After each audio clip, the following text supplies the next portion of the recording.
पक्ष महीने की संकष्टी चतुर्थी तिथि पड़ रही है। और दोस्तों, ये वो चतुर्थी है जो पितृपक्ष महीने में पड़ने वाली सबसे बड़ी चतुर्थी है। क्योंकि यह पितृपक्ष महीने में पड़ रही है तो दोस्तों, इस शनिवार के दिन आपको ये उपाय अवश्य ही करना चाहिए। और दोस्तों, आप सभी लोग जानते हो, शनिवार चतुर्थी का अगर सबसे बड़ा कोई उपाय है तो वो 11 गेहूं के दाने वाला उपाय है। तो दोस्तों, इस शनिवार चतुर्थी के दिन आप लोगों को इस 11 गेहूं के दाने वाले उपाय को जरूर करना है। बहुत सारे लोग होंगे जिन लोगों ने इस उपाय को ना किया हो, मतलब पूरा साल निकल गया, उन्होंने किसी भी दिन इस 11 गेहूं के दाने वाले उपाय को ना किया हो। पर दोस्तों, आपके पास एक आखिरी मौका बचा हुआ है जो कि 21 सितंबर के दिन है। तो इस दिन आप लोगों को इस वाले उपाय को जरूर कर लेना है। भले ही आपने पूरे साल भर इस उपाय को ना किया हो, पर अगर आपने इस श्राद्ध पक्ष महीने की संकष्टी चतुर्थी के दिन अगर इस वाले उपाय को कर लिया तो आपको इस उपाय को करने का वो फल मिलेगा जिसकी आपने कभी कल्पना भी नहीं करी होगी। इसीलिए आप लोग इस वाले उपाय को एक बार जरूर कर लेना, ताकि आप लोगों के हाथ से यह मौका ना जा सके और आपको इस उपाय को करने का फल मिल सके। दोस्तों, यह उपाय पंडित जी ने अपनी अभी की ही शिव महापुराण की कथा में बताया है। जिस उपाय को आज हम आपको बहुत अच्छे से समझाने वाले हैं, इस वीडियो को देखने के बाद इस उपाय को समझने के लिए आपको कोई और वीडियो को देखने की जरूरत नहीं पड़ेगी। तो चलिए दोस्तों, उपाय को शुरू करते हैं। देखिए, ये इस पितृपक्ष महीने के शनिवार के दिन यह इतना खास होता है, इतना महत्वपूर्ण होता है। देखा गया है कभी कभी बड़े बड़े पूजा पाठ अनुष्ठान से जो मनोकामना पूर्ण नहीं होते, वो पितृपक्ष महीने के दिन एक छोटे से उपाय करने से ही आपकी मनोकामना पूर्ण हो जाती है। और बहुत सारे लोगों ने इस उपाय को किया भी है और उनको इस उपाय को करने का फल भी जरूर मिला है। अगर आप लोग भी इस उपाय को करना चाहते हैं तो आप इस उपाय को पहले अच्छे से समझ लेना, सुन लेना, उसके बाद करना। आपको इस उपाय का फल जरूर मिलेगा। और इस उपाय को कर लेने से आपके घर में चाहे किसी भी प्रकार की दुख और समस्या क्यों ना चल रही हो, आपको उसका कारण भी नहीं पता है कि भाई ये समस्या किस कारण से चल रही है, उसका कुछ भी कारण हो सकता है, जैसे पितृ दोष हो सकता है या किसी भी तरह का मंगल दोष भी हो सकता है। तो इस दिन आप लोगों को यह वाला उपाय कर लेना है। ये एक ऐसा उपाय है जिस उपाय को अगर किसी विशेष दिन पर किया जाए तो भाई उस विशेष दिन का जो है वह तो हमें मिलता ही मिलता है। पर हमने उस दिन पर इस 11 गेहूं के दाने वाले उपाय को किया है तो हमें उससे भी बड़ा फल मिलता है, और फल बहुत जल्दी मिलता है, क्योंकि आप इस उपाय को बहुत ही बड़े और विशेष दिन पर कर रहे हो। तो चलिए अब उपाय के बारे में बात करते हैं। लेकिन उससे पहले आप लोगों को यह जानना आवश्यक है कि आखिर यह उपाय किस समय करना है, किसको करना है और कैसे करना है। तो चलिए हम आगे आपको वीडियो में एक एक करके बता देते हैं। लेकिन उससे पहले अगर आप लोग हमारे चैनल पर नए हैं तो हमारे चैनल को सब्सक्राइब कर लेना और इस वीडियो को लाइक करके कमेंट बॉक्स में श्री शिवाय नमस्तुभ्यम ओम नम शिवाय जरूर टाइप कर देना। तो दोस्तों, इस 11 गेहूं के दाने वाले उपाय को हमें इस शनिवार के दिन कैसे करना है, किसको करना है, किस समय करना है और कहां पर करना है, ये सारे सवालों के जवाब आपको इस वीडियो में मिल जाएंगे। और जो ये वीडियो देखेगा भाई, उसको 11 गेहूं के दाने वाला उपाय जरूर करना चाहिए, क्योंकि इस दिन एक गेहूं के दाने का भी बहुत ही बड़ा और विशेष महत्व होता है।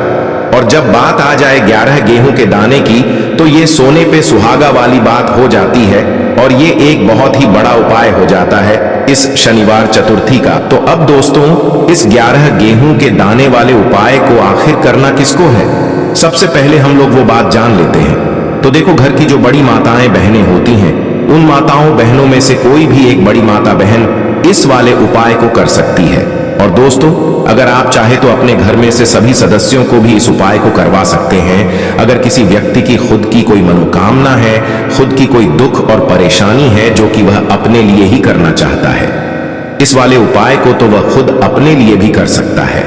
बाकी अगर कोई घर में से ऐसा है जो कि अपने पूरे घर परिवार की सुख और शांति के लिए यह वाला उपाय करना चाहता है, तो भाई वह भी कर सकता है। उसमें भी कोई दिक्कत वाली बात नहीं है। कहने का मतलब यह है कि इस उपाय को हर एक सदस्य भी कर सकता है और पूरे घर परिवार के सदस्य के लिए घर की बड़ी माताओं बहनों में से कोई एक माता बहन भी कर सकती है। माताएं बहनें अगर घर में उपस्थित ना हो या वह यह वाला उपाय ना कर पा रही हो तो फिर घर का कोई बड़ा सदस्य भी इस 11 गेहूं के दाने वाले उपाय को कर सकता है, चाहे फिर वह पुरुष ही क्यों ना हो, उसमें कोई भी दिक्कत वाली बात नहीं है। अब दोस्तों, इस 11 गेहूं के दाने वाले उपाय को हमें करना कहां पर है? देखो, इस उपाय को हमें मंदिर में ही करना है। बहुत सारे लोग प्रश्न करते हैं हर एक उपाय को करते समय, क्या हम इस उपाय को घर पर या मंदिर में कर सकते हैं? देखो, तो इस वाले उपाय को आप मंदिर पर करोगे तो अच्छा रहेगा, घर में नहीं करना है इस वाले उपाय को। उसके बाद में दोस्तों, जो अगला प्रश्न निकल कर आता है वो यह आता है इस उपाय को लेकर कि आखिर इस उपाय को हमें किस समय करना है, सुबह के समय करना है कि शाम के समय करना है? तो देखो, इस वाले उपाय को आप लोग सुबह के समय भी कर सकते हो और शाम के समय प्रदोष काल में भी कर सकते हो। अब अगर आप पूछो कि भाई साहब सबसे उत्तम समय कौन सा रहेगा इस 11 गेहूं के दाने वाले उपाय को करने का, तो हम आपसे बस यही कहेंगे कि इस उपाय को आप शाम के समय करेंगे तो ज्यादा बेहतर होगा, क्योंकि गणेश चतुर्थी इस दिन है और इस दिन प्रदोष काल के बहुत महत्व होता है। बाकी अगर सुबह के समय भी करेंगे तो भी अच्छा होगा, उसमें कोई भी दिक्कत वाली बात नहीं है। तो अब दोस्तों, जो अगली सबसे बड़ी और महत्वपूर्ण बात आती है वो यह आती है कि सुबह अगर हम उपाय को करेंगे तो हमें कितने बजे से लेकर कितने बजे तक के बीच में करना है, और शाम के समय प्रदोष काल में करेंगे तो हमें कितने बजे से लेकर कितने बजे के बीच में करना है। तो देखो, सुबह जितनी जल्दी हो सके आप उपाय को करने की कोशिश करना। बाकी अगर किसी कारणवश लेट भी हो जाओ, थोड़ी देर भी हो जाए, तो 10 या 11 बजे तक भी आप उपाय कर लेना, पर 12 बजे से ज्यादा देरी ना हो, ठीक है? इस बात का ध्यान रखना। उसके बाद में दोस्तों, अगर शाम के समय प्रदोष काल की बात करें, प्रदोष काल का जो समय होता है वो शाम के 6 बजे से शुरू हो जाता है। मतलब शाम के 6 बजे से लेकर 7 बजे के बीच का जो समय होता है यह समय प्रदोष काल का समय होता है। पर अभी जो मौसम चल रहा है, इस मौसम में जो है शाम बहुत देरी से होती है, तो आप इस उपाय को 7 या 8 बजे के बीच में भी कर सकते हो। मतलब शाम के 6 बजे से रात 8 बजे के बीच में आप कभी भी इस वाले उपाय को कर सकते हो, उसमें कोई भी दिक्कत वाली बात नहीं है। परंतु शनिवार के दिन कोशिश करना कि समय के अंतर्गत ही कर लो। किसी कारणवश ना कर पाओ तो थोड़ा देरी से भी कर सकते हो, आपको उपाय का फल जरूर मिलेगा। देखो, गुरुजी ने कहा है कि शनिवार गणेश चतुर्थी के दिन आपको 11 गेहूं के दाने वाला उपाय तो अवश्य ही करना चाहिए। देखो, सबसे पहला उपाय, यदि आपके जीवन में कर्जा बहुत अधिक है, आपके जीवन में संकट बहुत अधिक रहते हैं, आपके ऊपर बहुत अधिक विपदा आ रही है, बार बार आपको अपने व्यापार में और अपने धन में हानि देखने को मिल रही है, यानी कि आपको प्रत्येक कार्य में हानि हो रही है, तो आपको यह उपाय करना चाहिए। देखिए, इस उपाय के लिए आपको 11 गेहूं के दाने आपको लेने हैं, ठीक है? 11 दाने लेने के बाद में आपको जरूरत होगी चावल के दानों की। 11 चावल के दाने और 11 गेहूं के दाने, और चावल के दाने खंडित नहीं होने चाहिए। अब आप कहोगे भैया गेहूं कहां से लेने हैं? देखो, आपको किसी भी किराना स्टोर पे 7 गेहूं के दाने मिल जाएंगे, जाके ले लेना, ठीक है ना? 11 गेहूं 11 चावल के दाने लेने हैं। साथ ही साथ आपको एक तांबे का लोटा लेना है और उस तांबे के लोटे में आपको जल भरना है। जल आपका खुद के घर का होना चाहिए, मंदिर का नहीं होगा। अब आप ये सब सामग्री लेकर पहुंच जाओगे महादेव के शिवलिंग के पास में शाम के टाइम पे प्रदोष काल में। देखो, जब आप ये उपाय कर रहे हो तो अपना फेस रखना उत्तर दिशा, नॉर्थ डायरेक्शन की तरफ। अब यहाँ पे जो मैं आपको क्रम बताने जा रहा हूं ना, उस मेरे क्रम को बहुत ध्यान से सुनिए। महादेव को अगर कोई सबसे प्रिय है ना, तो उनकी सबसे छोटी पुत्री जिनका नाम है माता अशोक सुंदरी, जो आपके पास में चावल के 11 दाने हैं ना, उन चावल के 11 दानों को माता अशोक सुंदरी के स्थान पर आपको अपना नाम और गोत्र बोलते हुए समर्पित कर देने हैं, है ना? चावल के दानों को रखने के बाद में जो आपके पास में तांबे का लोटा है ना, उस तांबे के लोटे को कहीं पे भी हम जल नहीं चढ़ाएंगे। सिर्फ और सिर्फ माता अशोक सुंदरी का जो हस्त कमल आपको दिख रहा है, यहीं पे गोल गोल आपको समर्पित करना है उसी जल को, और कहीं नहीं। ना तो माता अशोक सुंदरी के स्थान पर, ना तो शिवलिंग के ऊपर। सिर्फ आपको यहाँ पे गोल गोल जलाधारी पर आपको उस जल को समर्पित करना है।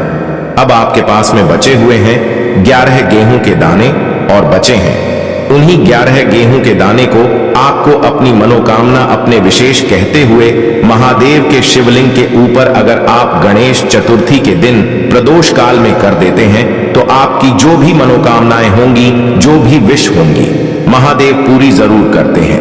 अन्न को समर्पण करने से, उस खासकर गेहूं को समर्पण करने से हमारी इच्छाएं पूरी होती हैं। और अगर वो दिन गणेश चतुर्थी का दिन हो तब तो इससे सुंदर संयोग कुछ भी नहीं हो सकता। आपकी इच्छाओं को पूरा करने के लिए बहुत स्पेशल, बहुत प्यारा सा उपाय आप सभी को जरूर करना है। ध्यान में रखिएगा, यह उपाय प्रदोष काल में करना है। देखो, गुरुजी ने कहा है भगवान शिव के शिवलिंग पर 33 कोटि देवी देवताओं का वास होता है। अगर हम शिवलिंग के सामने कुछ भी उपाय करते हैं तो हमारे सभी देवी देवता हमसे खुश हो जाते हैं। ये उपाय आपको अवश्य करना है। देखो, सुबह के टाइम नहीं कर सकते, ठीक है। अब बात करते हैं अगले उपाय की। देखिए, आगे बढ़ने से पहले वीडियो को एक लाइक जरूर करें। देखो, इस उपाय को करने के लिए सबसे पहले तो आपको 2 मिट्टी के दीपक लेने होंगे। अगर आपके पास मिट्टी के दीपक नहीं है तो आप आटे के दीपक भी तैयार कर सकते हैं, परंतु कोशिश करना कि मिट्टी के दीपक आपको मिल जाए, ठीक है। देखिए, अब मिट्टी के दीपक जब भी आप ले रहे हो तो आपको एक बात का विशेष रूप से ध्यान रखना है कि मिट्टी के जो दीपक है वो कहीं से भी टूटे हुए या फिर खंडित नहीं होने चाहिए। देखो, आपको विशेष ध्यान रखना है कि आपको खंडित दीपक नहीं लेना है। इसी के साथ में आपको लेना होगा शुद्ध देसी गाय का घी। अब देखो, गाय माता का यदि आपको घी प्राप्त हो जाता है तो वही आपको ले लेना है। अगर आपको गाय का घी नहीं मिलता है, कोई भी देसी घी आप इस्तेमाल कर सकते हो। देखिए, अब आपको क्या करना है, आपको 2 चम्मच शुद्ध घी लेना है। क्योंकि आप 2 दीपक ले रहे हैं तो आपको 2 चम्मच शुद्ध घी लेना है। देखिए, घी से दीपक प्रज्वलित करने से हमारे जीवन की जो संकट है, कष्ट है और बाधाएं हैं, वह सभी दूर होती हैं और नकारात्मक ऊर्जा घर से बाहर जाती है। और घी से दीपक प्रज्वलित करने से बहुत अधिक लाभ होता है।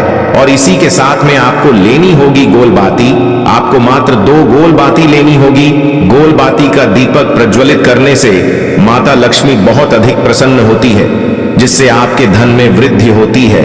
और इसी के साथ में आपको लेनी होगी 2 लौंग। देखो, अब लौंग जो है हमारे जीवन के सारे संकटों और कष्टों को दूर करती है, तो इसीलिए आपको मात्र 2 फूल वाली लौंग लेनी है। अब ये सभी सामग्री लेने के बाद इन सभी सामग्रियों को लेकर के आपको पहुंच जाना है पीपल के वृक्ष के वहां पर, क्योंकि इस दिन दीपक को पीपल के वृक्ष की जड़ में दीपक प्रज्वलित करना बहुत ही विशेष बताया है, खासकर शनिवार के दिन। तो कैसे करना है, चलिए जानते हैं। पूज्य गुरु जी कहते हैं कि जो भी व्यक्ति पीपल के वृक्ष से कोई भी उपाय करता है तो उसके जीवन में कभी भी धन की समस्या उत्पन्न नहीं होती है। देखिए, पूज्य गुरु जी ने बताया है आपको ऐसे पीपल के वृक्ष के नीचे इस उपाय को करना है जो थोड़ा बड़ा वृक्ष हो और उसकी छाया आपके ऊपर पड़नी चाहिए, और पीपल की जड़ में आपको ये उपाय करना है। अब सबसे पहले तो आपको अपना जो मुख है उत्तर दिशा की ओर रख करके खड़े हो जाना है। उत्तर दिशा जो है वो माता लक्ष्मी और भगवान विष्णु की मानी गई है, जिनकी कृपा से हमें धन की प्राप्ति होती है और आर्थिक तंगी से हमें छुटकारा मिलता है। तो सबसे पहले तो आपके पास में जो 2 दीपक हैं उन्हें आपको पीपल के वृक्ष की जड़ के पास में रख देना है। अब दोस्तों, इन दोनों दीपक में आपको 1-1 चम्मच घी डाल देना है। उसके बाद आपको दोनों दीपक में 1-1 गोलबाती को डाल देना है। इसके बाद आपको पीपलेश्वर महादेव का नाम लेकर के और अपनी नाम और गोत्र को बोल करके दोनों दीपक को आपको प्रज्वलित कर देना है। उसके बाद जो आपके पास 2 लौंग हैं उनमें से आपको 1 लौंग को अपने सीधे हाथ में रखना है, और जो दीपक है पहला दीपक, उसके ऊपर से आपको पहले लौंग को 11 बार घुमाना है। देखिए, यदि आप 11 बार घुमा रहे हैं तो आपको 11 बार ओम महालक्ष्मी नमः इस मंत्र का जाप कर लेना है, और आपको अपना नाम और गोत्र को बोल करके आपको धन की प्राप्ति हो, धन की जितनी भी समस्याएं हैं वह सभी दूर हो, ऐसे आपको प्रार्थना कर लेनी है। और ये जो पहली लौंग है इसे आपको दीपक के अंदर डाल देना है। अब इसके बाद आपको दूसरी लौंग को भी लेना है और बाएं वाले दीपक के ऊपर से भी आपको इससे लौंग को 11 बार घुमा देना है, और 11 बार आपको ओम नमो भगवते वासुदेवाय नमः इस मंत्र का जाप कर लेना है। उसके बाद इस जलते हुए दीपक, मैं आपको अपना नाम और अपनी गोत्र को बोल करके इस जलते हुए दीपक में ये लौंग आपको डाल देनी है। देखिए, पूज्य गुरु जी कहते हैं कि जो भी व्यक्ति इस उपाय को सावन मास की शनिवार की षष्ठी तिथि पर कर लेता है, उसके जीवन में कभी भी धन से जुड़ी समस्या उत्पन्न नहीं होती है। उसका जो सोया हुआ भाग्य है वह चमक उठता है और धन की देवी माता लक्ष्मी की प्राप्ति होती है। अब दोस्तों, हम जान लेते हैं पूज्य गुरु जी द्वारा बताए गए तीसरे विशेष उपाय के बारे में। देखिए, सावन माह की कल षष्ठी तिथि है, तो ये उपाय भी आपको अवश्य करना चाहिए। देखिए, यदि आप चाहते हैं कि आपके जीवन में चारों दिशाओं से धन की कोई भी कमी न हो, यानी कि आपके जीवन में चारों दिशाओं से धन के जो स्रोत है वो बंद ना हो और चारों दिशाओं से आपके घर में, आपके जीवन में धन आए, तो आपको आज के दिन ये उपाय करना चाहिए। आज के दिन पीपल के वृक्ष में भगवान विष्णु और माता लक्ष्मी का निवास होता है। पीपल के वृक्ष में देखिए, आपको एक चौमुखी दीपक लेना है। आप माटी का दीपक भी ले सकते हैं और आटे का दीपक भी आप बना सकते हैं। देखिए, दीपक के अंदर आपको 4 बातियों का प्रयोग करना है। साथ ही साथ दीपक में आपको घी का प्रयोग करना है। अगर घी आपके पास नहीं है तो आप तिल के तेल का प्रयोग भी कर सकते हैं और साथ में आपको एक चुटकी हल्दी भी लेनी है होगी। अब देखो, ये जो चौमुखी दीपक है आपको पीपल के वृक्ष के वहां पर लेकर के पहुंच जाना है। देखिए, ये जो दीपक है आपको माता लक्ष्मी के निमित्त प्रज्वलित करना है, इसलिए आपको ओम महालक्ष्मी नमः इस मंत्र का वहां पर 108 बार जाप करना है। पीपल के वृक्ष के वहां पर यह जो चौमुखी दीपक है आपको उत्तर दिशा की ओर अपना मुख करके प्रज्वलित करना है। यह दीपक आपके घर में सुख समृद्धि प्रदान करेगा और आपकी जो दरिद्रता है उसे दूर करेगा। तो इस प्रकार से आपको यह दूसरा उपाय कर लेना है।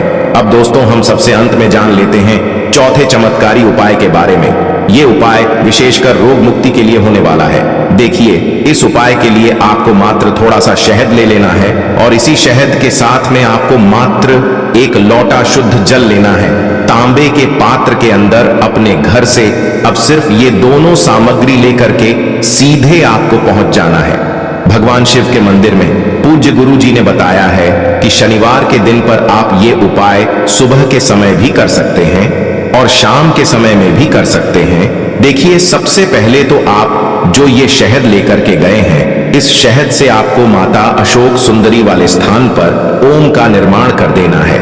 यह जो ओम है आपको अपने सीधे हाथ की चिटी उंगली के पास वाली उंगली, अनामिका उंगली, उसी से बनाना है और इसके बाद जो आपके पास एक लोटा शुद्ध जल है, इससे भी आपको धीरे धीरे भगवान शिव के शिवलिंग पर अर्पित करते जाना है। श्री शिवाय नमस्तुभ्यम इस मंत्र का जाप करते हुए पूज्य गुरु जी ने बताया कि जल आपको बिल्कुल धीरे धीरे समर्पित करना होगा और समर्पित करते हुए आपको कम से कम 11 बार या फिर 21 बार श्री शिवाय नमस्तुभ्यम इस मंत्र का जाप कर लेना है। लेकिन जैसे ही ये जल शिवलिंग से होकर के जलाधारी की ओर बह करके आएगा, तो इस जल को आपको उसी पत्र में थोड़ा सा जल लेना है और यह जल आपको महादेव से औषधीय स्वरूप प्राप्त कर लेना है।